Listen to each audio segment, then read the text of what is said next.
irrelevance to the words. Why?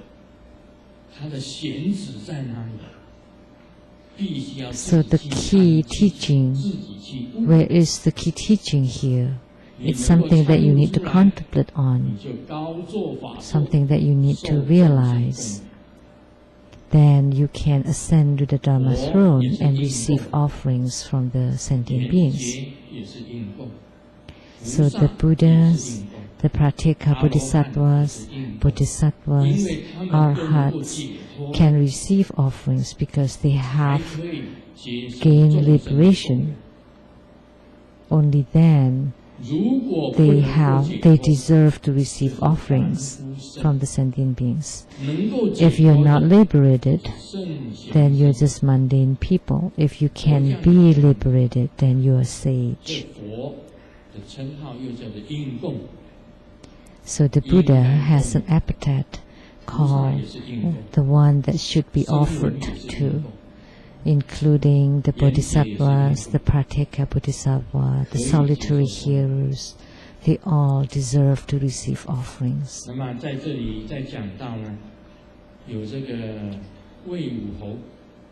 And here, they also mention about a descendant of Marcus Wei of Wu dynasty called Cao Suliang, descendant of Cao Cao, came to pay homage to the sixth patriarch. And then they let him live at the Baolin temple. It was an old ancient temple, and they rebuilt it and made it a home for the sixth patriarch. And he lived there for a little over 9 months. And then he was chased again by ill-intentioned people. Who are these people?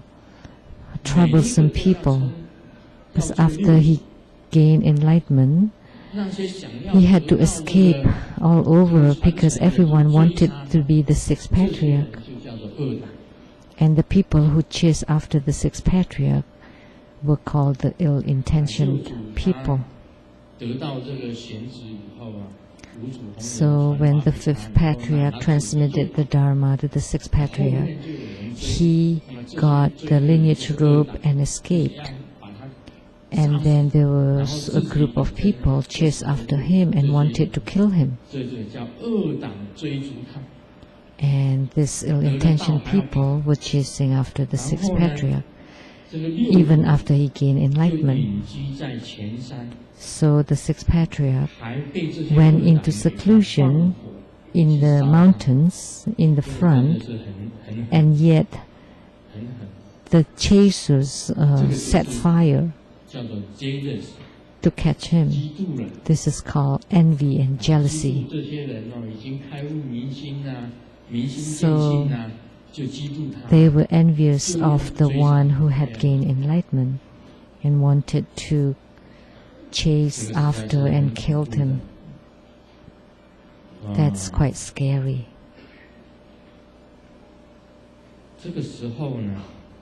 So at that time, the sixth patriarch hid himself in a cave in the rocks, and until today the rock still had the imprint of the master's knees and robes. So there's still marks on the rock, and the rock was then named the Rock of Refuge. So Master Tsang is a native of the same village as the sixth patriarch, and his face is quite similar to the sixth patriarch, and also his figure, his body figure, also quite small and skinny, because they came from the same native. So the sixth patriarch was your neighbor? Have you seen the Rock of Refuge? Yes. See? Tsang had seen the rock of refuge. And the Baolin Temple, how far was it from your house? From Guangzhou, it will take about an hour to get to Baolin Temple. And the Baolin Temple is also called Nanhua Temple now. He has good memory and he's related to the sixth patriarch. So you can ask him about Buddha Dharma and he can master it.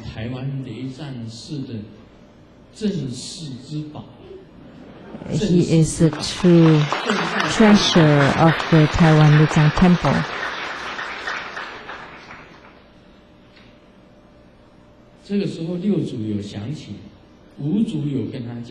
So at that time, the sixth patriarch recalled the fifth patriarch's instruction. When the fifth patriarch said this stanza, to stop where and to hide where, so he went into seclusion at these two villages, small villages. And in that small village there was a monk called Fa Hai. It's not our Master Lian Hai, but it's called Fa Hai. And it's not related to the Fa Hai monk and the Bai, the Lady Bai who fought with the Lady Bai in the legend.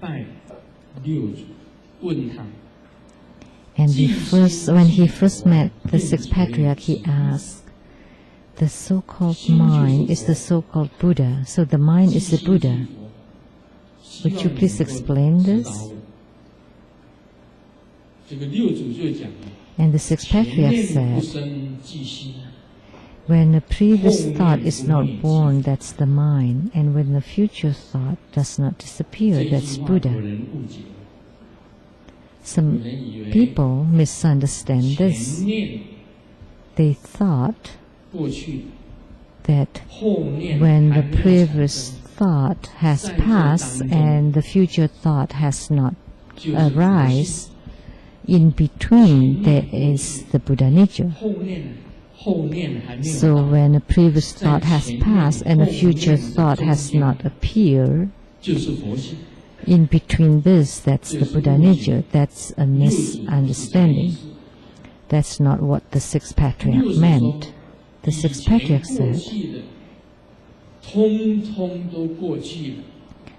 all the previous has passed, and don't place it in mind or in your heart. And the future ones, disregard them. At this time, there is no previous nor future, because the future will become the past. There is no past and future. Everything will disappear. So at this time, when there is no past and no future, then would be Buddha. A lot of people misunderstand. It's not in between the previous thought and the future thought. So, just for these two statements, people have been discussing about it ever since. So they do not know the ultimate meaning of it. Only Grandmaster Li knows that all the past have passed, and the future will become the present, and then will become the past. And none of this should stay in our mind or in our hearts. And at this time, you will be the Buddha. That's the meaning of what the sixth patriarch said. So, in other words, don't let any thought remain in your heart or in mind. Let all of them pass. If you can let all the external circumstances dwell in mind and let all the thoughts pass, that's the same as the realm of no thought. And at this time, you are the same as the Buddha, or you are the Buddha. So listen carefully. So a lot of people regarded, a lot of Zen practitioners thought that the time in between a previous thought and a future thought, that would be a Buddha. That's wrong. That's a mistake. That's wrong. I said truth, not kidding. But what I said is true, no kidding.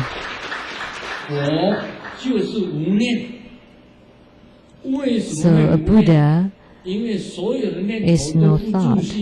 Why is no thought? Because none of the thoughts dwell in mind or in the heart. So this is a very important statement by the sixth patriarch. So don't be a fool. Don't be fooled by the Zen masters. A lot of people are foolish. They don't even know that they have been cheated or they have been tricked. You listen to the sermon of a monk and you just followed his footsteps. You did not even know that you were being lied to, that you were being deceived. That in between the previous thought and the future thought, that's the Buddha. That's wrong. That's a mistake. And then if you follow that teaching, then that's wrong. So when you don't let any thought to dwell in mind, then that is no thought. And no thought is the same as Buddha. There's a father who's traveling far away, and the son is a fool.